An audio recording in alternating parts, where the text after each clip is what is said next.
Guys welcome back to my channel. So guys आज मैं आप लोगों को लेके चलने वाली हूँ 3 दिन की ब्रज की यात्रा पे। तो मेरा व्लॉग स्टार्ट होता है अब कुछ इस तरीके से। शाम को 7 बजे हम लोग बैठे अपनी गाड़ी में एंड इसके बाद हमारी जो ट्रैवल थी मतलब ब्रज की जो यात्रा थी वो स्टार्ट हो चुकी थी। हालांकि हमने काफ़ी लेट स्टार्ट किया था।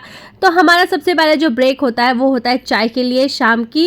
एंड उसके बाद हमने खाई थी इगलास की चमचम। भाई वृंदावन जाओ और आप इगलास की चमचम ना खाओ तो ऐसा पॉसिबल करना ही नहीं, क्योंकि इगलास की चमचम का टेस्ट ही थोड़ा सा डिफरेंट थी। एंड उसके बाद ठीक रात को 1:30 बजे हम लोग वृंदावन पहुंच गए। लेकिन उससे पहले हमने लिया था मामा यादव के ढाबे पर ब्रेक, क्योंकि हमें लग रही थी बहुत ही ज़ोरों से भूख। वृंदावन से पहले ये आपको एक अच्छा सा स्टॉपेज मिलेगा जहां आप अपना थोड़ा सा टाइम स्पेंड कर सकते हो। एंड जो ढाबा बना हुआ है, ढाबा सिर्फ नाम का है, फिर से कहूँगी क्योंकि काफ़ी अच्छा सा बना हुआ है, काफ़ी स्पेसी है। एंड सबसे बड़ी बात, अगर आपको भूख लग रही है तो इससे अच्छी जगह आपको नहीं मिल सकती है। सो गाइस गोलू भी बाहर से डोल डाल के आ चुका है और ये वहाँ पे एक कैंडी शॉप है जहाँ आपको बहुत अच्छी कैंडीज़ मिलेगी। एंड ये था लंडे का बेवरेज एंड कैफ़े का कॉर्नर जहाँ आपको एक से एक वैरायटी मतलब आपको कैटेगरीज मिलेंगी। तो अब बढ़ते हैं हम लोग आगे की तरफ। एंड फाइनली रात के 2 से 2:30 बजे के बीच में हम लोग पहुंच चुके थे वृंदावन। एंड वृंदावन पहुंचने के बाद हम लोग होटल नहीं पहुंचे थे, क्योंकि 2:30 से 3 बजे का जो समय था वो होता है स्वामी प्रेमानंद जी के आने का, क्योंकि रंगोलियाँ सज चुकी थी, सड़कें सज चुकी थी। एंड हम लोग पहले भी इसका पार्ट हो चुके थे, इसलिए हमें ज़्यादा टाइम नहीं लगा था समझने में और हम बस इसका पार्ट बन रहे थे। हालांकि मेरी इस बार भी कोशिश थी कि एंड पॉइंट तक पहुंच चुकी कहाँ से ये रंगोलियाँ बनना स्टार्ट होती है, लेकिन मैं पहुंच ही नहीं पाती हूँ। थोड़ा सा आगे बढ़ते हैं। एंड इसके बिना हर कोई समझ सकता है कि जब आप वृंदावन आए हो तो इसके बिना एक तरीके से कुछ अधूरापन लगता है। तो मेरे साथ साथ हनी ने भी करवाया था। हालांकि मेरा मन तो गोपी डॉट्स लगवाने का था, क्योंकि गोपी डॉट्स इस टाइम ट्रेंड में है, लेकिन ठीक है जो जिस टाइम मिल जाए वो बेस्ट है। एनीवेज आगे बढ़ते हैं। तो एक जगह डेकोरेशन, दीप, रंगोली सब कुछ था और उसके बाद हमें मालूम पड़ा था कि उस दिन स्वामी जी का बर्थडे था। तो हमें ये सुनकर और भी ज़्यादा खुशी हुई थी कि हाँ हम आज इसका पार्ट बने हैं। So guys wait is over now और स्वामी जी आ चुके थे। टाइम के बहुत ज़्यादा पंक्चुअल हैं, मतलब जो भी समय वो देते हैं वो इसी टाइम आते हैं। एंड उनके जाने के बाद जो भीड़ छूटी थी, लिटरली ऐसा लग रहा था कि मैंने तो गोलू का हाथ भी कस के पकड़ लिया था कि गोलू कहीं इधर उधर ना हो जाए।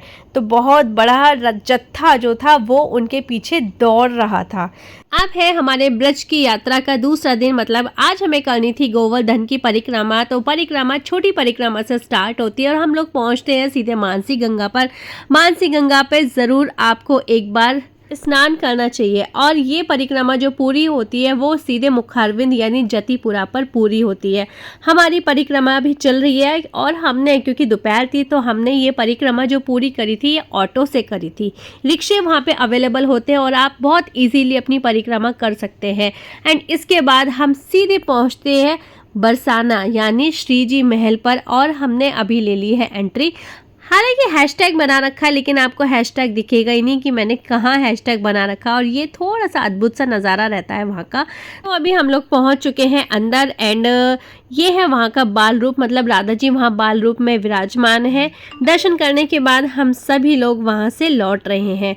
तो भाई अब चलते हैं वापस। और ये जो मेरा वृंदावन लिखा हुआ है लाइट से, ये मेरा फेवरेट है। मतलब आप जब भी मैं वृंदावन जाऊंगी आप इसको मेरे व्लॉग में ज़रूर देखेंगे। एनीवेज गाइज मेरे वृंदावन शूट करने के बाद मैं बढ़ती हूँ आगे की तरफ और पहुँचते हैं सीधे हम लोग प्रेम मंदिर।